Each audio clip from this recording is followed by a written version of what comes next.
sait ce qu'ils ont vu de l'autre côté.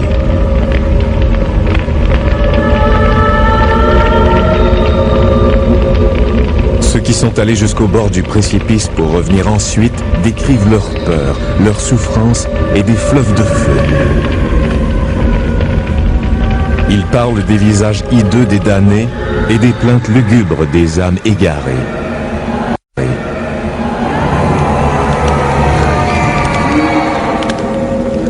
Charles McCaig est l'un de ces hommes. C'était horrible. C'était tout simplement incroyable. L'infirmière m'a dit que mes cheveux étaient tout hérissés et mes pupilles dilatées. Tous ceux qui étaient là savaient que j'étais terrifié.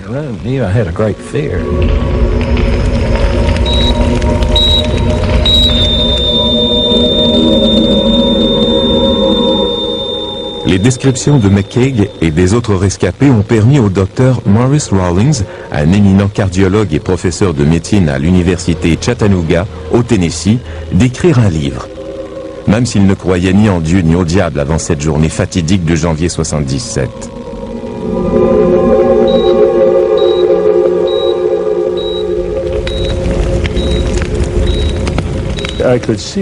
Je voyais bien qu'il s'agissait d'expériences infernales et je sentais la présence de Jésus-Christ ou l'influence d'un esprit divin dans la pièce. Je pensais, je suis médecin, c'est moi le responsable ici, mais je me sentais tout petit. Ces événements ont transformé la vie du Dr Rawlings et modifié le cours de la recherche sur les expériences de vie après la mort. Des expériences vécues la plupart du temps par des gens morts sur la table d'opération et qui ont pu être réanimés. Aux États-Unis, 11 millions d'individus ont rapporté avoir vu le fameux tunnel de lumière au moment de leur mort clinique. Depuis peu, certains d'entre eux ont enfin décidé de rompre le silence et de raconter leur histoire. Selon le Dr Rawlings, beaucoup d'entre eux ont vu l'enfer, préférant ensuite oublier cette insoutenable vision, preuve tangible de l'échec de leur vie terrestre. Qui va avouer qu'il a complètement raté sa vie? On n'en parle même pas à ses parents ou à sa famille. Quelques-uns en profitent pour réformer leur cœur. D'autres subliment cette expérience négative ou doivent l'enfouir dans leur mémoire pour arriver à la tolérer.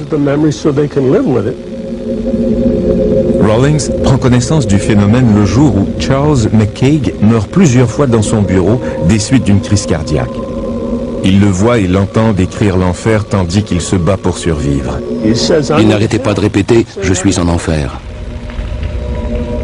McCaig n'est pas la seule victime. Quand on leur demande des détails au sujet de leur mort clinique, d'autres rescapés décrivent des scènes macabres, hideuses, rappelant les images sataniques imaginées par les grands peintres de l'histoire. La vision des 4 fleuves de feu du Satan brossés par Giotto au XIVe siècle leur est commune, tout comme des descriptions semblables au Satan bestial de Francesco Traini. La plupart d'entre eux avaient l'impression de flotter au-dessus de scènes infernales où les flammes léchaient les corps nus des damnés, pressés l'un contre l'autre comme dans une fresque de Signorelli.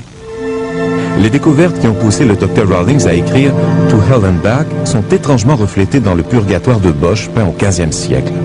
On y retrouve le fameux tunnel de lumière blanche, mais on y voit aussi les esprits terrestres englués dans la pénombre, au milieu de nulle part.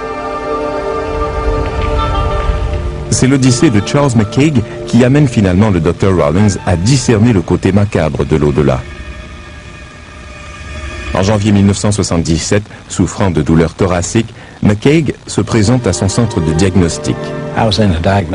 J'étais au centre de diagnostic parce que je croyais que j'avais fait une crise cardiaque au travail. Ils voulaient me faire passer une épreuve d'effort avant de me renvoyer chez moi. Pendant l'épreuve, j'ai regardé les signaux du moniteur et j'ai compris que ça n'allait pas. La ligne ne zigzaguait pas du tout, comme si mon cœur avait cessé de battre. C'est à ce moment-là que je suis tombé. Une des infirmières lui donnait de l'oxygène et une autre a commencé le bouche à bouche pendant que je lui faisais un massage cardiaque. L'équipe a réussi à le réanimer, mais son cœur avait cessé de battre pendant de longues minutes. La première fois qu'ils m'ont réanimé, j'étais absolument terrifié. J'avais vécu une expérience horrible, mais je n'y comprenais rien. Le docteur m'a demandé ce qui se passait et j'ai répondu « Je reviens de l'enfer ». Il criait « Docteur, n'arrêtez pas ». D'habitude, il crie plutôt « Lâchez-moi, vous me brisez les côtes ». Lui, il m'a dit « Chaque fois que vous arrêtez, je retourne en enfer ». Rawlings et son équipe sont impressionnés par la terrible frayeur de McCaig, une frayeur bien supérieure à celle de tout autre patient. Il se débattait. Il disait voir les feux de l'enfer, des démons, des êtres qui le pourchassaient. Et il répétait « Je suis en enfer, priez pour moi ».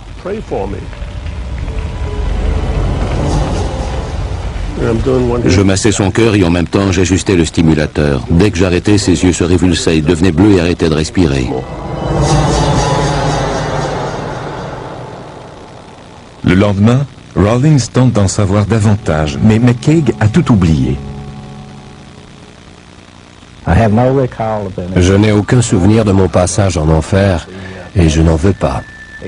La dernière image que j'ai perçue était différente. J'ai vu ma mère qui est morte quand j'avais 10 ou 12 mois. Elle était avec ma belle-mère, morte depuis environ 10 ans. Je ne les ai pas entendus ou touchés, ou quoi que ce soit. Mais elle me tendait la main, comme pour m'accueillir. Cette image semble avoir effacé tout souvenir de son passage en enfer. La raison pour laquelle très peu de patients réanimés in extremis racontent leur séjour en enfer est évidente, selon le Dr Rawlings. Qu'aviez-vous fait pour mériter l'enfer? Un homme, Ron Reagan, a raconté l'incroyable histoire de son voyage en enfer et a révélé pourquoi il méritait ce terrible sort.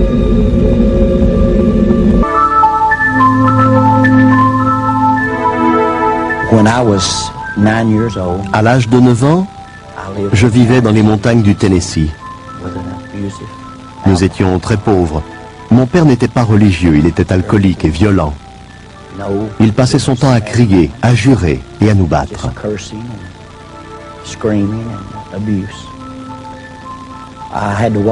Pour aller à l'école, je devais attraper l'autobus scolaire qui passait à 5 km de chez nous. Un jour, une dame veuve m'a arrêté au passage et m'a dit « J'ai un cadeau pour toi ». C'était un petit agneau. Nous sommes devenus vite inséparables. Le matin, il marchait à mes côtés et l'après-midi, il m'attendait près de l'arrêt d'autobus. Jusqu'à ce qu'un jour, il manque à l'appel. Quand je suis arrivé à la maison, mon père changeait un pneu en jurant. J'ai vu mon agneau en sang à côté de lui. Il l'avait tué avec le cric.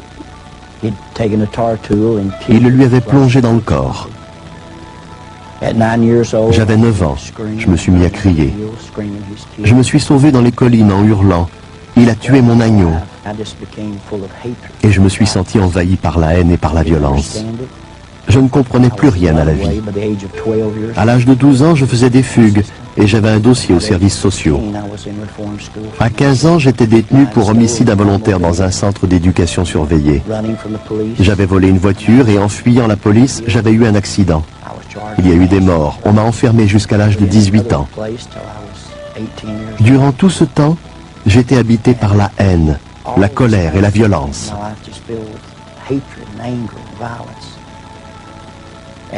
Entre-temps, j'ai tout de même fait la connaissance d'une jeune fille, Hélène. Personne ne voulait de moi à cause de mon caractère violent. Mais elle a perçu un autre aspect de moi. Et en 1964, nous nous sommes mariés. Elle avait 15 ans et moi 17. Nous n'avions pas d'argent, pas de travail, nulle part où habiter. Alors nous sommes partis à l'aventure. Nous dévalisions les débits de boissons et les stations-service en jouant à Bonnie and Clyde, je suppose. Peu après, ma vie sombrait dans la drogue et l'alcool.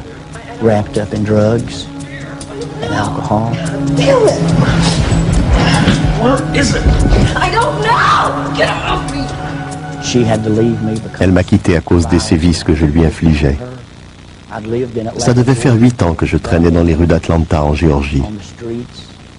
Je faisais partie d'un groupe de motards, les Iron Cross Bikers. Et je pensais que ce style de vie violent me convenait bien.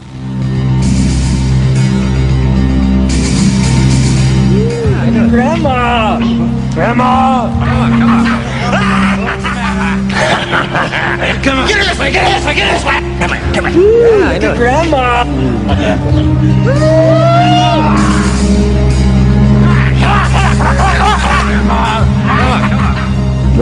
Un matin, je me suis réveillé dans la prison de Fulton Tower, à Atlanta. Ils m'ont dit, on n'en finit pas de t'arrêter pour coups, blessures et usage illégal d'une arme à feu. On a décidé de t'interroger au sujet des meurtres qui ont eu lieu ici, à Atlanta. Je ne savais même pas si j'étais coupable. Je ne me souvenais de rien, j'avais pris trop de drogue.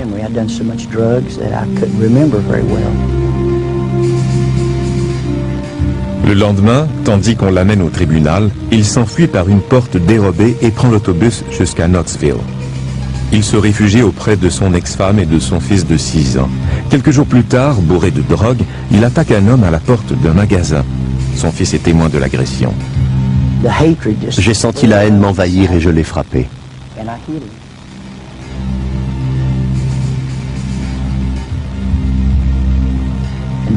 Il s'est relevé en tenant un tesson de bouteille et il s'est mis à me poignarder. J'ai levé mon bras gauche pour me protéger le visage et il m'a atteint au bras, tranchant le biceps, les ligaments et l'artère principale. Ensuite, il a tranché l'artère de ma jambe et le commerçant m'a dit « Il faut aller à l'hôpital tout de suite, vous allez saigner à mort ». Mon fils était là.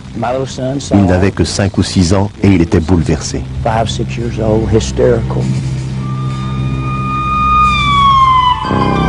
Quelques minutes plus tard, affalé au fond d'une ambulance, Reagan meurt et se retrouve aux portes de l'enfer. L'ambulancier m'a regardé et il m'a dit « Croyez-vous en Dieu ?» Je ne savais même pas de quoi il parlait. Sir, do you know the Lord? Jesus? I don't know any Jesus. Well, you better talk to him. He's in a serious condition. Damn you. And in a matter of minutes, l'instant d'après, j'étais au milieu des flammes, comme si l'ambulance avait soudainement explosé. Je sentais l'odeur du feu, ou plutôt un mélange de soufre et de fumée. J'entendais des cris.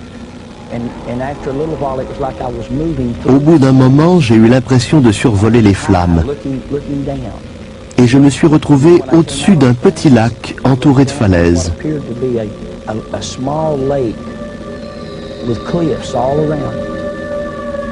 Le lac était en flammes et une foule de gens y brûlaient. Ils brûlaient et hurlaient. Tout à coup, leurs visages se sont rapprochés et j'en ai reconnu quelques-uns.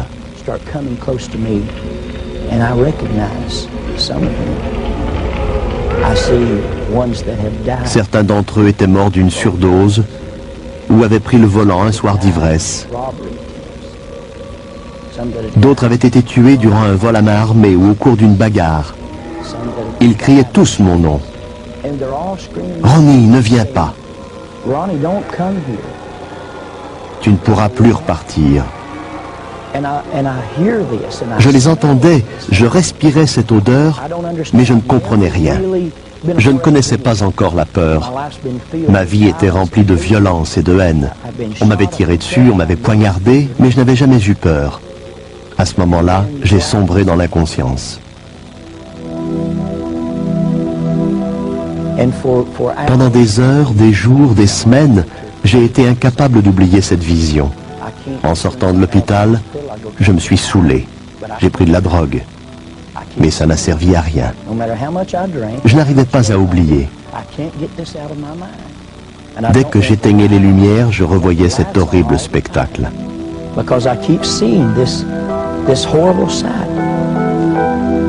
Le lendemain, sa femme le convainc de l'accompagner à l'église. Un homme a pris la parole. Je ne connais rien à la religion, Mais il s'est mis à lire l'Évangile selon Saint Jean, chapitre 1, verset 29. Voici l'agneau de Dieu qui ôte le péché du monde.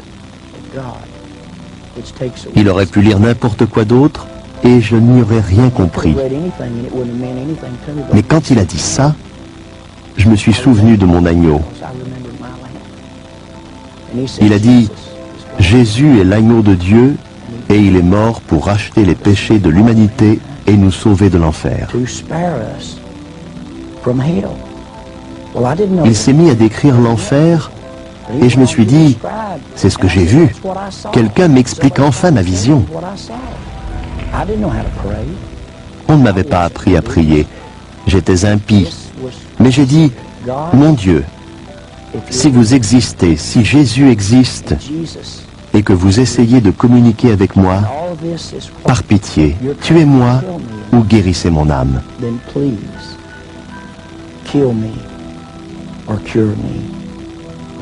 Je ne peux plus vivre comme ça. Je suis un père indigne et un mauvais mari. Je n'arrive même pas à garder un emploi. Par pitié, tuez-moi ou guérissez mon âme. Ce matin-là, j'ai pleuré. Une digue s'est rompue en moi, libérant dans un torrent de larmes toute la haine, la colère et la violence que j'avais emmagasinée depuis l'âge de 9 ans. J'ai aussitôt éprouvé le besoin de raconter mon histoire à tous ceux qui voudraient l'entendre. Ça fait 22 ans que je la raconte.